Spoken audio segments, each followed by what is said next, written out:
दादी सा को हुई जानलेवा बीमारी। अभीरा के सामने दादी सा ने किया ऐसा बड़ा खुलासा जिसने पूरे पोद्दार परिवार की नींव हिलाकर रख दी। क्या एक बार फिर पोद्दार परिवार में होने वाली है किसी ऐसे शख्स की बेहद भयंकर और चौंकाने वाली वापसी जिसकी किसी ने कल्पना भी नहीं की थी?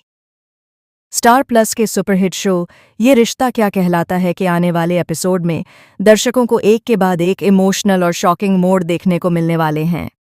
कहानी अब उस मोड़ पर पहुंच चुकी है जहां हर रिश्ता, हर फैसला और हर सच एक बड़ी परीक्षा से गुजरने वाला है। आने वाले एपिसोड में आप देखेंगे कि दादी सा की तबीयत अचानक बहुत ज्यादा बिगड़ जाती है। घर का माहौल, जो कुछ समय पहले तक शादी की तैयारियों और रस्मों में डूबा हुआ था, अब अचानक डर, चिंता और बेचैनी में बदल जाता है। दादी सा को तेज चक्कर आते हैं, उनकी सांसें फूलने लगती हैं और देखते ही देखते उन्हें अस्पताल ले जाया जाता है। डॉक्टरों की गंभीर बातें सुनकर पूरे परिवार के पैरों तले जमीन खिसक जाती है। डॉक्टर साफ शब्दों में कह देते हैं कि दादी सा की हालत बेहद नाजुक है और उनकी जान को खतरा बना हुआ है। यह बात दादी सा को भी अंदर से महसूस होने लगती है। उन्हें आभास हो जाता है कि शायद अब उनके पास ज्यादा वक्त नहीं बचा है। अस्पताल के उस ठंडे और खामोश कमरे में जहां मशीनों की आवाज़ें लगातार चल रही हैं, दादी सा बेड पर लेटी होती हैं।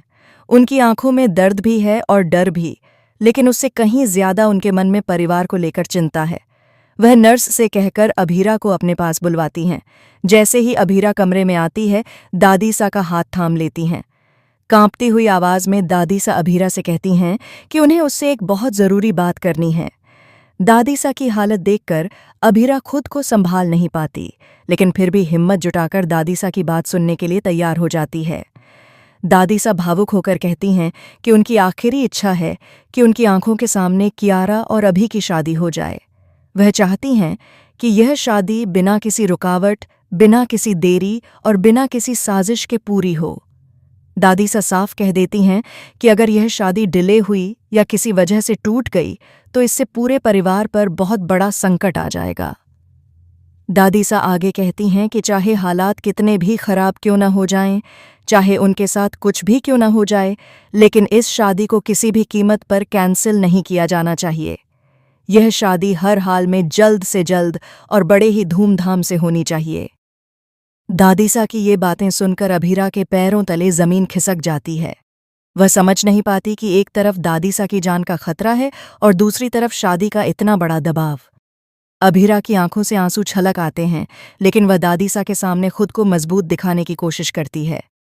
दादी सा अच्छी तरह जानती हैं कि यह शादी सिर्फ दो लोगों का रिश्ता नहीं है, बल्कि पूरे पोद्दार परिवार को एक सूत्र में बांधे रखने का आखिरी सहारा है। दादी सा को यह भी एहसास है कि परिवार के अंदर कई लोग अपने अपने स्वार्थ और अपने अपने मकसद के साथ बैठे हुए हैं। अगर किसी भी वजह से यह शादी रुक जाती है या कैंसिल हो जाती है तो वर्षों से जुड़ा हुआ यह परिवार पूरी तरह बिखर सकता है। पुराने घाव फिर से हरे हो जाएंगे, दबे हुए राज सामने आ जाएंगे और रिश्तों में ऐसी दरार आ सकती है जिसे कभी भरा नहीं जा सकेगा। इस वक्त परिवार का हर सदस्य अलग अलग सोच में डूबा हुआ है। कोई इस शादी को मजबूरी मान रहा है तो कोई इसे अपने फायदे का जरिया। सच्चाई यह है कि इस शादी से कोई भी पूरी तरह खुश नहीं है, लेकिन फिर भी सभी हालात के आगे मजबूर हैं। अब कहानी में सबसे बड़ा ट्विस्ट तब आता है जब खबरें सामने आने लगती हैं कि बहुत जल्द शो में चारू की एंट्री हो सकती है। कहा जा रहा है कि चारू की वापसी सिर्फ एक आम वापसी नहीं होगी, बल्कि वह अपने साथ ऐसे राज और ऐसी सच्चाइयां लेकर आएगी जो पूरे पोद्दार परिवार को हिलाकर रख देंगी।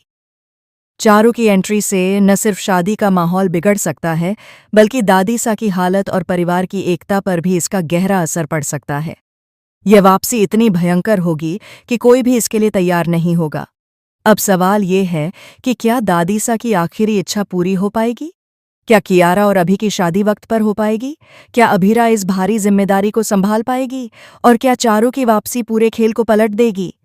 इन सभी सवालों के जवाब जानने के लिए आने वाले एपिसोड्स को देखना बेहद दिलचस्प होने वाला है। फिलहाल आप इस आने वाले जबरदस्त ट्विस्ट को लेकर कितने एक्साइटेड हैं? अपनी राय हमें कमेंट सेक्शन में जरूर